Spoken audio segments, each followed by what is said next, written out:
Hi, everyone. This is Sandy, and welcome back to B12 Deficiency Uncovered. I know it's been a while, but I had to come back and continue what I started. And so from here on in, you'll notice that I changed the way I'm presenting the information on the channel. Not because my previous videos are no longer valid or anything like that. It's just because they were a lot of work to do. It took me 2 to 3 days easy to be able to do one video.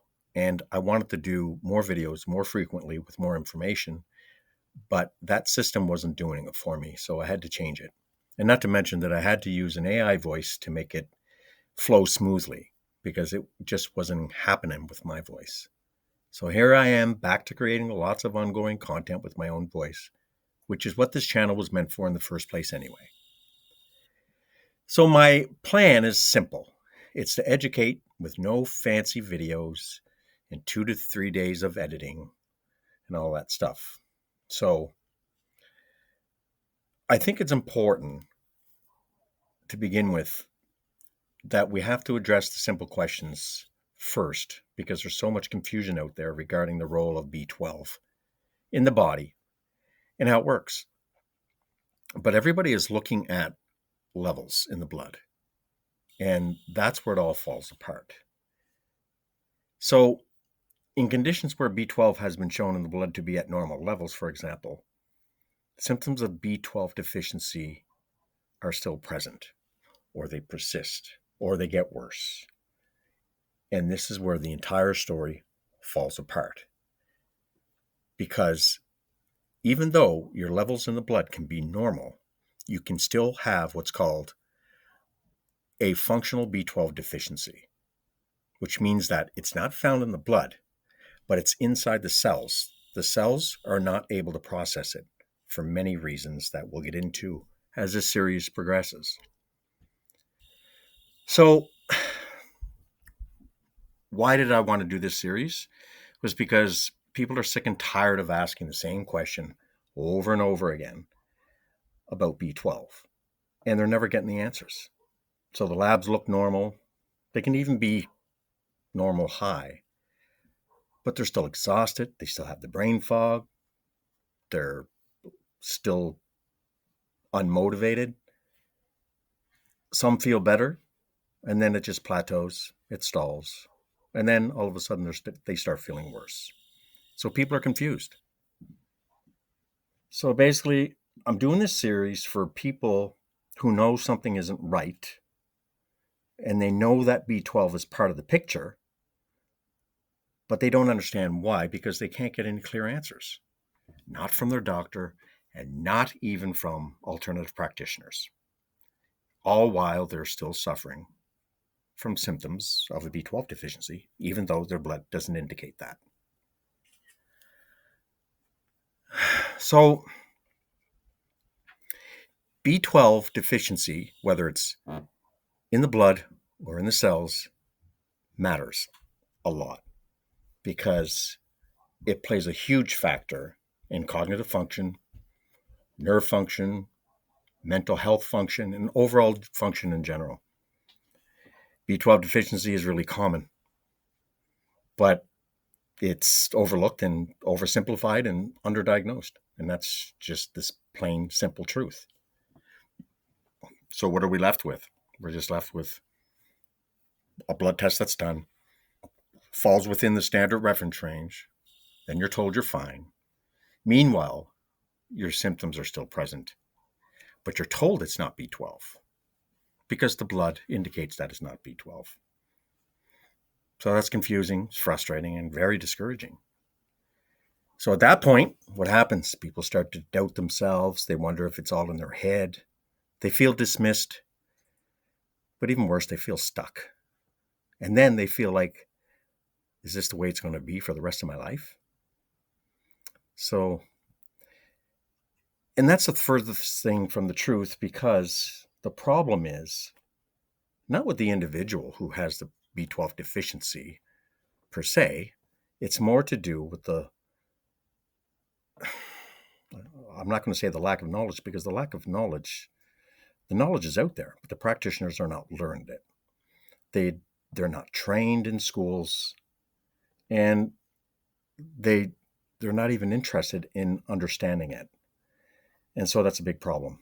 And like I said before, it's the same thing with health practitioners, or sorry, alternative practitioners. Same thing. They dismiss it. So if it's not B12, it's got to be something else. But B12 plays a large role inside the cells for them to function, to carry out all their physiological and biochemical processes.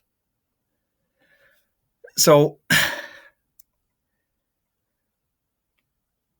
again, a B12 deficiency isn't always about having a low number on a blood test. It's about whether your cells can actually use the B12 to be able to do its job that it's supposed to be able to do. And like I said, it's not taught in medical school, so doctors don't understand how it works. The patient never gets the answer. So B12 is critical for the body. It doesn't work automatically. It doesn't work in isolation. Just because the blood level is fine, it doesn't equal cellular use. B12 has to actually be used correctly inside the cells. And if this doesn't happen, then you get the symptoms. So for me, we need to look further upstream instead of just dismissing it because it's rampant. And you know yourself that there's Facebook groups out there that have thousands and thousands and thousands of people looking for answers. So I decided to go back to the channel and try to get these questions answered. Maybe not all of them, but a good many of them. You can take B12 every day, but still have symptoms. You can still be tired. You can still have brain fog. You can still be forgetful. And that's just because the B12 isn't being used properly inside the cells. So it isn't about taking more B12. People followed this advice forever. That's what they were told to do, and they did it. They took the supplements, but they didn't get any better. B12 deficiency is simply underdiagnosed and dismissed. And that is the problem with B12. And what happens when it doesn't work inside the cell?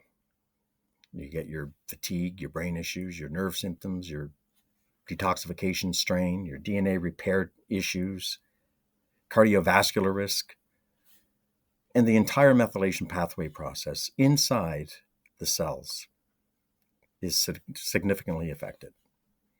So over the next few videos, what I'd like to do is just walk you through a step-by-step process of what B12 is, how it works, why labs can look fine, why symptoms still persist, and why the numbers aren't the full story. So each video will be just one idea or one topic per video with absolutely no overwhelm. And once those questions are answered, we'll just keep going. We'll explore the big picture of what blocks B12 from doing its job and how to support the system so it can do its job so you can move forward. So I guess if this resonates with you, like the video, subscribe to the channel, and be sure not to miss the next video. In the next video, what I'm going to talk about is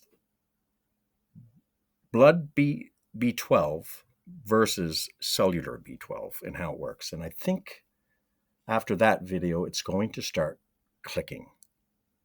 So that's my intentions with this series. I don't know how many videos I'm going to do, but I have a few in mind, and we'll just take it video by video. So thanks for listening, and it's good to be back.